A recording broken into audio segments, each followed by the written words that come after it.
Hello everyone, welcome to Mr. Hoodie Tamil. Gargoyles Tamil, episode 7. 1லேருந்து 6வது episode வரையும் பார்க்காதவங்க பட்டனில் லிங்க் கொடுத்துருக்கேன், செக் பண்ணி பார்த்துட்டு வந்துடுங்க. வாங்க நம்ம எபிசோடுக்குள்ளே போயிடலாம். ஸ்டார்டிங்கில் நம்ம லெக்சிங்டன், ப்ரூக்லின், பிராட்வே 3 பேரும் சேர்ந்து ஏதோ பேசிகிட்டு இருக்காங்க. என்னென்னு பார்த்தா நம்ம லெக்சிங்டன் ஒரு பைக் ரெடி பண்ண முயற்சி பண்ணிகிட்டு இருக்காரு. நம்ம ப்ரூக்லின் அதில் ரொம்பவே ஆர்வமாக, என்ன லெக்சிங்டன் நீ இன்னுமா பண்ணலை, எவ்வளோ நேரம் அதை பண்ணிக்கிட்டே இருப்ப அப்படின்னு சொல்லி கேட்க, நீ தான் பைக்கை ஏற்கனவே பார்த்துருக்கீல, அதை பண்ண உனக்கு எவ்வளோ நேரம் ஆகுமா அப்படின்னு கேட்க, நம்ம லெக்சிங்டன் நீ கூட தான் குதிரையில் போயிருக்க, அதுக்காக உன்னால் ஒரு குதிரையை உருவாக்க முடியுமா அப்படின்னு கேட்டு விளாண்டுட்டு இருக்காங்க. ஒரு வழியாக நம்ம லெக்சிங்டன் பைக்கை ரெடி பண்ணிடுறாரு. ப்ரூக்லின் ரைடு போகலான்னு சொல்லிட்டு அவரோட ரெக்கையெல்லாம் மடித்து சாதா ரைடர் மாதிரி ஒரு ஹெல்மெட்டையும் போட்டு அந்த இடத்த விட்டு அப்படியே ஒரு ஸ்டார்ட்டை போட்டு ஜம்முன்னு அப்படியே கிளம்பிடுறாரு. இந்த பக்கம் பார்த்தா ஏதோ ஒரு நிழல் அவரை பார்த்துட்டு இருக்க மாதிரி காட்டுறாங்க. ப்ரூக்லின் பைக்கில் பறக்க பின்னாடியே இந்த நிழலும் போகிற மாதிரி காட்டுறாங்க. ப்ரூக்லின் போன வேகத்துக்கு ஒரு போலீஸ்கார் அவங்கள பார்த்துருது. இவ்வளோ வேகமா அப்படின்னு சொல்லி துரத்திட்டு வர, ஆஹா போலீஸ்ன்னு சொல்லிட்டு ப்ரூக்லின் விரட்டுறான். நேராக போய் ஒரு முட்டு சந்துக்குள்ளே சிக்கிக்கிறான். போலீஸு பிடிச்சலான்னு சொல்லி பின்னாடியே வராங்க. டக்குன்னு பார்க்கலாம், சரி வேறு வழியே இல்லைன்னு சொல்லி அங்கே ஒரு ரேம்ப் மாதிரி இருக்குது, மேலே ஏறி டக்குன்னு ரெக்கை விரித்து அந்த பக்கம் போயிடுறான். ஆத்தாடி ரைட்டு, இதெல்லாம் நம்ம கண்டுபிடிக்கிற அளவு இன்னும் நம்மளுக்கு சம்பளம் தரலன்னு சொல்லிட்டு அப்படியே விட்டுறாங்க. தற்செயலாக அந்த பக்கம் பார்க்குறான், பைக்கில் நிறைய ஒரு கேங் மாதிரி வந்துட்டுருக்காங்க. ப்ரூக்லினுக்கு ஒரே என்ஜாய்மெண்ட். சரி இவங்க கூட சேர்ந்து நம்ம எதாவது பண்ணலான்னு சொல்லிட்டு அவன் கூட போய் பேச்சு கொடுக்குறான். அந்த பைக் எங்கே இவன் ரெடி பண்ண பைக்கை பார்த்துட்டு, எப்பா வேறு லெவலில் இருக்குது, எப்படி பண்ணீங்கன்னு கேட்க, இல்லை அதை நாங்களே உருவாக்கணும் அப்படின்னு ப்ரூக்லின் சொல்ல, டக்குன்னு நம்ம ப்ரூக்லின் ஹெல்மெட்டை கலட்டுறான். இவங்க டக்குன்னு ஓ மான்ஸ்டர் இவனை விடாதீங்க அப்படின்னு சொல்லிட்டு இந்த பைக்கர் கேங் ஃபுல்லாக அவனை அடிக்க ஆரம்பிச்சாரான். ப்ரூக்லின் எவ்வளவோ சொல்கிறான், நான் என்ன பண்ணேன் ஏன்டா அடிக்கிறீங்கன்னு, ஆனால் யாரும் கேட்கல. ப்ரூக்லின் காண்டா இனியவே அடிக்கிறீங்களா, நான் உனக்கு சும்மா விட மாட்டேன்னு சொல்லி அவனும் சண்டை போட ஆரம்பிக்கிறான். ப்ரூக்லின் 4-5 பேரை புரட்டி எடுக்கிறான். அப்போ டக்குன்னு நம்ம பைக்கரில் ஒரு லீடரு கன் எடுத்துடுறான். நீ புல்லட் ப்ரூஃபான் இன்றைக்கி நான் பார்த்துட்றேன் அப்படின்னு சொல்லி சுட போக, ஜஸ்ட் மிஸ்ஸில் அந்த ஷேடோ வந்து அவனை தட்டி விட்டுருது. அந்த புல்லட் மாறி ப்ரூக்லினோட பைக்கில் போட்டு பைக் வெடிச்சிருது. அந்த ஷேடோவில் இருக்க ஒரு ப்ரூக்லினும் சேர்ந்து அங்கே இருக்கிற எல்லாரையும் அடித்து ஓட விட்டுறாங்க. அப்புறம் டக்குன்னு அவங்க 2 பேரும் ரூஃப் டாப்புக்கு போகிறாங்க. ப்ரூக்லின் கத்துறா, யார் பிராட்வேவா லெக்சிங்டனா யார் அப்படின்னு கேட்டால் டக்குன்னு காட்டுறாங்க, அந்த இருட்டிலேருந்து வர்றது நம்ம டிமோனா. ப்ரூக்லினுக்கு ஒரே ஷாக்கு, நீயா, நீ இன்னும் சாகலை அப்படின்னு கேட்க, அவளை சீக்கிரம் நான் போயிட மாட்டேன் அப்படின்றா டிமோனா. ப்ரூக்லின் டக்குன்னு அந்த இடத்த விட்டு கிளம்ப பார்க்க, நான் உயிரே காப்பாற்றிருக்கேன், நான் சொல்கிறது நீ கேட்க மாட்டேன் அப்படின்னு சொல்ல, சரி என்னன்னு சொல்லு அப்படின்னு கேட்க, இப்போ அந்த மக்கள் ஏன் உன்னை கொல்ல பார்த்தாங்கன்னு தெரியுதா அப்படின்னு டிமோனா கேட்க, ப்ரூக்லின்ட்ட எந்த பதிலும் இல்லை. நான் எதுவுமே பண்ணலை அப்படின்னு சொல்ல, 100 வருஷங்களுக்கு மேலே நம்ம இந்த மனிதர்கள் அப்படி தான் பண்ணிகிட்டு இருக்காங்க அப்படின்னு சொல்ல, உடனே ப்ரூக்லினுக்கு பெரிய ஷாக்கு. 100 வருஷங்களா, நீ எங்களை மாதிரி ஒரு ஸ்பெல்லில் தூங்கிட்டு தானே இருந்த அப்படின்னு ப்ரூக்லின் கேட்க, இல்லை அது ஒரு பெரிய கதை, என் வாழ்க்கையை மட்டும் நீ வாழ்ந்திருந்தேன்னா நீ எல்லாம் உயிரோடையே இருந்திருக்க மாட்டேன், மக்கள் எவ்வளோ கொடூரமானவன் அப்போ தான் உனக்கு தெரியும் அப்படின்னு சொல்ல, ப்ரூக்லின் சொல்கிறான், அப்படிலாம் ஒன்றும் இல்லை, கோலியாத் சொல்லியிருக்கான் நல்லவங்களும் இருப்பாங்க கெட்டவங்களும் இருப்பாங்கன்னு. அதுக்கு நம்ம டிமோனா, அப்படி என்ன சொல்கிறேன் நல்லவங்க கெட்டவங்கன்னு, இப்போ நீ என்ன பண்ணே அந்த பைக்கர்லாம் உனக்கு கொல்ல பார்த்தாங்க, 1000 வருடங்களாக நம்ம இருந்திருக்கோமே, அதுக்கு முன்னாடி இருக்க மக்கள் யார் யார் உனக்கு நல்லதாக இருந்தாங்க, இவங்க எல்லாருமே அப்படி தான், நான் உண்மையிலேயே மக்கள் யாருன்றதை உனக்கு காட்டுறேன், என் கூட வா அப்படின்னு சொல்லி கூப்பிட, ப்ரூக்லினும் அவன் கூட போகிறான். அவன் நேராக போய் திருட்டு அதிகமாக நடக்கிற ஒரு இடத்துல போய் நின்று அங்கே காட்டுறான்.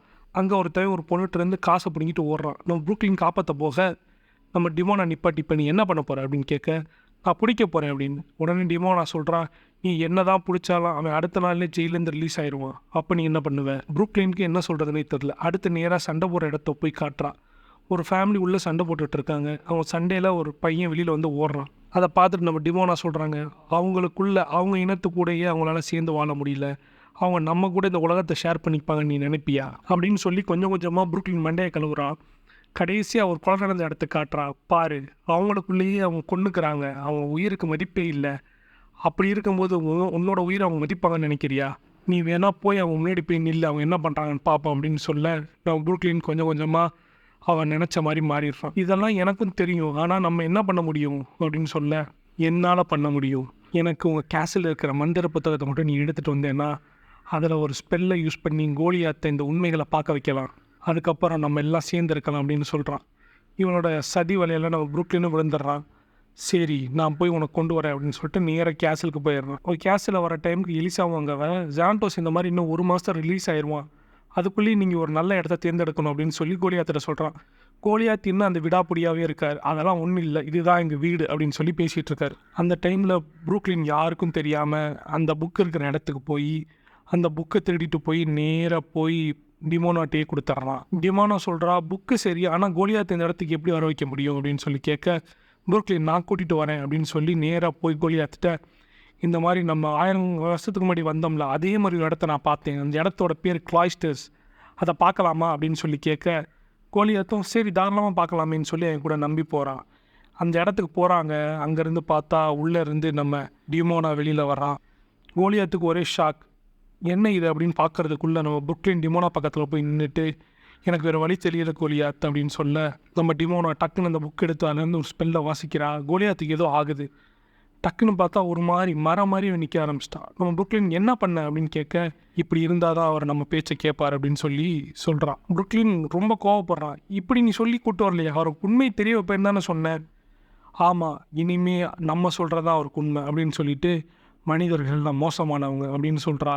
கோலியாத்தை திருப்பி சொல்கிறான் மனிதர்கள் எல்லாம் மோசமானவங்கன்னு. புருக்லினுக்கு சுத்தமாக பிடிக்கல. இவர் ஏதோ ஹிப்னடைஸ் மாதிரி பண்ணிட்டாங்கன்னு சொல்லிட்டு டிமோனாவை அடிக்க போகிறான். அவள் டக்குன்னு கோலியாத் நீ புருக்லினை பிடி அப்படின்னு சொல்லிடுறா. கோலியாத்தும் புருக்லினுக்கும் ஒரு பெரிய சண்டையே நடக்குது. புருக்லின் எப்படியோ தப்பிச்சு ஓடிடுறா. அந்த இடத்துல ஃபுல்லாக தேடுறாங்க. புருக்லின் நீ வெளியில் வந்துரு, உனக்கு புரியலை, இதுதான் ஒரே வழின்னு டிமோனா கத்திக்கிட்டே இருக்கா. டக்குன்னு பார்த்தா புருக்லின் தூரத்துலேருந்து வந்து டிமோனாட்டேருந்து புக்கை பிடுங்க பார்க்குறான். டிமோனா டக்குன்னு அவனை ஒரு அடி அடிச்சுட்டு எனக்கும் வேறு வழி தரலன்னு சொல்லி புருக்லின் மேலேயே அந்த ஸ்பெல்லை யூஸ் பண்ண பார்க்குறா. ஜஸ்ட் மிஸ்ஸில் புருக்லின் அந்த புக்கை தட்டி விட்டுட்டு புக்கை எடுத்துகிட்டு ஓடிடுறான். கடும் கோவத்தில் வந்து டிமோனா புருக்லினை பிடிச்சிட்றான். பிடிச்சி அந்த புக்கின் கையில் எடுத்துகிட்டு எனக்கு வேறு வழியே இல்லை கோலியாத் நீ அவனை கொன்று அப்படின்னு சொல்ல கோலியாத் எதுவும் பண்ணாமல் இங்கேயே நிற்கிறான். அப்போ தான் நம்ம புருக்லின் சொல்கிறான் புக்கு ஒன்ட்டு இருக்கலாம், ஆனால் கோலியாத் மேலே போட்ட ஸ்பெல்லோட பேஜ் ஏன்ட்டு இருக்குது அப்படின்னு சொல்லிட்டு அந்த பேஜ் அவன் கையில் கிழிச்சதை காட்டுறான். டிமோனாவுக்கு ஒரே ஷாக்கு. டக்குன்னு புருக்லின் அவளை பிடி கோலியாத் அப்படின்னு சொல்ல டிமோனாவும் கோலியாத்தும் சண்டை போடுறாங்க. சண்டை போட்டுக்கிட்டே ஒரு ஜன்னலை உடைச்சி வெளியில் விழுகிறாங்க. டிமோனா அந்த இடத்துல இருந்து தப்பிக்க பார்க்குறா. கோலியாத் விடுற மாதிரி தெரியலை. நேராக போய் அவனை பிடிக்க பார்க்குறாங்க. ஒரு நதிக்கு பக்கத்தில் 2 பேர் விழுந்து சண்டை போடுறாங்க. டிமோனாக்கு தெரிஞ்சு போச்சு, சரி ரைட்டு கோலியாத்தை நம்ம சரியாக சமாளிக்க முடியாதுன்னு சொல்லி அவள் கையில் இருக்க புக்கில் பறந்து வரும்போதே சில பக்கங்களை கிழிச்சிருப்பா. மீதி புக்கை கையில் வச்சுட்டு அதை தண்ணிக்குள்ளே தூக்கி போடுற மாதிரி ஆக்ஷன் பண்ணுறான். அந்த இடத்துக்கு வந்த புருக்லின் வேமா இல்லை அப்படின்னு சொல்லிட்டு அந்த புக்கை பிடிக்க போக டிமோனா அந்த டைமில் எஸ்கேப் ஆயிடுறா. புருக்லின் மேலே வந்து பார்க்குறான். கோலியாத் அப்படியே நிற்கிறான். அவனுக்கு என்ன பண்ணுறதுனே தெரில. கோலியாத்தை கூட்டிகிட்டு 2 பேரும் கேசல் போயிடுறாங்க. கேசல் போய் நடந்ததெல்லாம் சொல்ல எல்லாரும் ஐயோ இப்படி பண்ணிட்டியா, நம்ம புருக்லின் இதுக்கு எல்லாம் நான் தான் காரணம் அப்படின்னு சொல்லி ரொம்பவே வருத்தப்படுறான். அங்கே அப்போ தான் எலிசா வர்றான். நம்ம இந்த ஸ்பெல்லெல்லாம் கண்டுபிடிக்க தேவையில்லை, இப்படி பண்ணால் மாற்றிடலாம் அப்படின்னு சொல்லிட்டு அந்த புக்கை கையில் வச்சுட்டு இந்த புக்கு என் கையில் தான் இருக்குது, நான் சொல்கிறது நீ கண்டிப்பாக செய்யணும், இப்போ நான் உன்னை உத்தரவுடுறேன், இனிமேல் உன் வாழ்நாள் ஃபுல்லாக உனக்கு எந்த ஸ்பெல்லும் இல்லாத மாதிரி நீ வாழணும் அப்படின்னு சொல்லிடுறான். கோலியாத் கண் அப்படியே நார்மல் ஆயிடுது.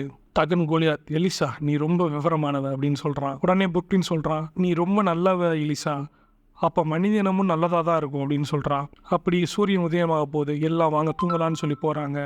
நம்ம லெக்சிங்டன் மெதுவாக வந்து புருக்லின்ட்ட ஆமாம் அந்த வண்டி என்னாச்சு அப்படின்னு கேட்குறான். அதுவா அது வெடிச்சிருச்சு அப்படின்னு நம்ம புருக்லின் சொல்ல லெக்சிங்டன் என்னது வெடிச்சிருச்சா அப்படின்னு பதறான். அப்படியே சிலையாகிறான். எபிசோட் அப்படியே முடியுது. தேங்க்ஸ் ஃபார் வாட்சிங். Sorry for the delay. Next episode சீக்கிரம் போட ட்ரை பண்ணுறேன். சேனலில் இருக்க மித்த வீடியோஸும் செக் பண்ணி பாருங்கள். லைக் பண்ணுங்கள், ஷேர் பண்ணுங்கள், கமெண்ட் பண்ணுங்கள். நெக்ஸ்ட் வீடியோவில் சந்திக்கலாம். Peace out.